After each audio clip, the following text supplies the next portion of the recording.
नमस्कार, news plus Rajasthan में आपका हार्दिक स्वागत है। जैसा कि आपको पता है, पहले सीबीएसई के एग्ज़ाम कैंसिल होते हैं, उसके एक दिन बाद राजस्थान बोर्ड अनाउंस करता है कि 10वीं और 12वीं की परीक्षाएं रद्द की जाती है। इसके बाद हो सकता है कुछ बच्चों में खुशी का माहौल हो और वो चाह रहे होंगे कि इस साल एग्ज़ाम ना हो, लेकिन कहीं ना कहीं हमें लगता है कि इस पे जो एक वर्ग है जो कहलाता है शिक्षक वर्ग, वो कहीं ना कहीं दुखी है। साथ में वो स्टूडेंट भी दुखी हैं जो अच्छा परफॉर्मेंस कर सकते थे। एक चर्चा का विषय है ये बहुत बड़ा। हम इस चर्चा के लिए आज आपको मिलवाने जा रहे हैं एस के मंगल सर, जो पीजी स्कूल ऑफ कॉमर्स के प्रोफेसर और डायरेक्टर रहे। हम बात करेंगे उनसे। सर नमस्कार। नमस्कार। मेरे को ये अभी अखबार सुबह मैंने देखा कि राजस्थान बोर्ड ने भी उसी लाइन के ऊपर एक्शन ले लिया जिस लाइन के ऊपर कि पहले सीबीएसई सेंट्रल बोर्ड ने लिया है। एक ऊपरी तौर पर देखने पर ऐसा लगता है कि ये कोई बहुत ही एक व्यवस्थापूर्ण और एक घबराहट में लिया गया निर्णय है। इसके बहुत ही दूरगामी परिणाम होंगे और इससे जो तत्कालीन निर्णय ले लिया उससे कुछ छात्रों में खुशी का वातावरण बन सकता है।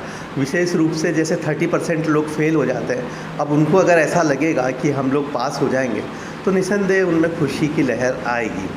लेकिन काफ़ी विद्यार्थी हमारे ऐसे हैं जो बहुत मेहनत करते हैं और उनको निश्चित रूप से एक निराशा उत्पन्न होगी। जहाँ तक एक देखा जाए कि शिक्षा के स्तर की बात अपन देखें तो पिछले कुछ साल से मैं एक शिक्षाविद होने के कारण से ये अनुभव कर रहा हूँ कि छात्रों की रुचि एक परीक्षा पास करने में ही रही है।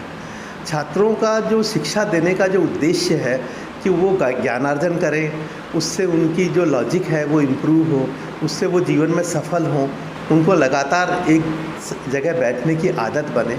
आप ये देखिए कि अगर एक लड़का अभी 5 घंटे 4 घंटे लगातार बैठ कर के पढ़ाई नहीं कर सकता है तो जब वो ऑफिस में जाएगा तो 8 घंटे जो उसको लगातार एक बार कम से कम ड्यूटी करनी पड़ेगी, वो कैसे करेगा।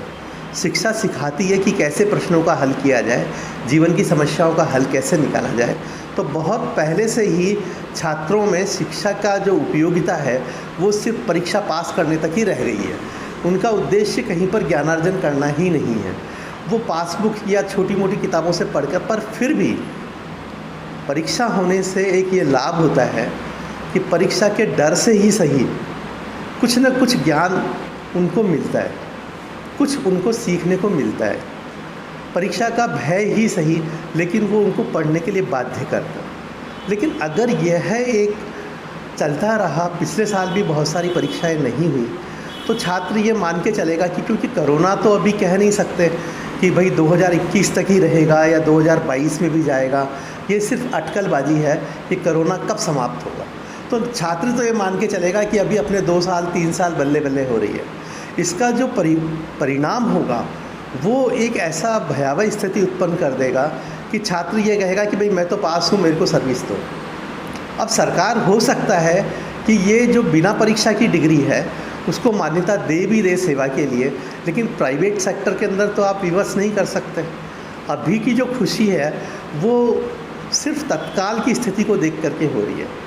और यहाँ तक कि मैंने देखा कि पेरेंट्स भी इस मामले में ऐसी प्रतिक्रिया दे रहे हैं कि चलो भाई अपने तो मिठाई बांटो, 10वीं पास हो गया बच्चा। अरे कहाँ पास हो गया, ये तो एक टेम्परेरी अरेंजमेंट है, इसकी कितनी मान्यता होगी। सरकार को भी इस बारे में सोचना चाहिए कि जब कोरोना के केसेस गिर रहे हैं, लॉकडाउन की केसेस में उन्होंने अभी 1 तारीख 2 तारीख से रिलैक्सेशन भी दिया है, तो वो मान के चलते हैं कि जल्दी ही ये स्थिति सुधर जाएगी। पहले भी हमारे विश्वविद्यालय में परीक्षाएं जुलाई तक होती रही है। अगर ये परीक्षा जून में न होकर के जुलाई में भी हो जाती या कह दीजिए कि अगस्त में भी हो जाती तो इस निर्णय से तो बहुत अच्छा निर्णय होता कि कम से कम छात्रों को एक परीक्षा देने के बाद ही पास का या फेल का निर्णय होता, या इसकी ऑनलाइन परीक्षा की जा सकती थी, या इसमें न्यू टाइप के क्वेश्चन करके या 2-2 क्वेश्चन के मतलब 1.5 घंटे के 1-1 घंटे के एग्ज़ाम करके, अगर ये कोई ऐसा एक जब तक बैरियर नहीं होगा तब तक क्या होगा। इधर जो है स्कूल के जो छात्र हैं उनके जो 4वीं 5वीं 6वीं 7वीं में पढ़ रहे हैं उनकी भी परीक्षा नहीं हो पा रही है। अगर इस सिलसिले को जारी रखा तो संभावना यह है कि विश्वविद्यालय भी इसी पैटर्न पर निर्णय ले सकता है कि भाई फर्स्ट ईयर सेकेंड ईयर के अंदर जो है परीक्षा नहीं होगी। तो छात्रों की इससे शुरू से ही रुचि हो जाएगी और जो एक कागजी कार्रवाई है, यानी कागज़ के ऊपर शिक्षित है पर वैसे वो अशिक्षित है, ये स्थिति आ जाएगी। और प्राइवेट के फॉर्म जिन्होंने भरे हैं उनके लिए बोर्ड क्या निर्णय लेगा अभी ये स्थिति स्पष्ट नहीं है। अन्यथा ये है कि कई लोग जो 20 साल से 10 साल से सेकेंडरी बोर्ड नहीं कर पाए हैं या हायर सेकेंडरी नहीं कर पाए, जिनको प्रमोशन के लिए इसकी ज़रूरत है, वो लोग तो सिर्फ फार्म भर देंगे। तो ये एक इससे जनमानस के ऊपर जो है एक बहुत ही गलत प्रभाव पड़ रहा है। हालांकि ये निर्णय हो चुका है और मैं नहीं सोचता कि अभी इसको रिवर्ट करने की कोई संभावनाएं हैं, लेकिन इसके बारे में कोई न कोई एक समुचित निर्णय लेना चाहिए। और विश्वविद्यालय को मैं ये कहूँगा, राजस्थान विश्वविद्यालय या हमारे जो दूसरे विश्वविद्यालय है, कि अगर संभव हो तो इसी लाइन पर अपने निर्णय को न बढ़ाए और कोई न कोई ऐसा एक रखे कि भाई चाहे वो 1 घंटे का एग्ज़ाम हो, चाहे वो ऑनलाइन एग्ज़ाम हो, क्योंकि ये परंपरा बन जाएंगी। ये इस तरह की चीज़ें गलत चीज़ें हैं, इनको सरकार को इसको अगर संभव हो तो पुनर्विचार भी करना चाहिए। इतना ही क्या कहना अपनी बात है। तो ये थे हमारे साथ SK मंगल सर।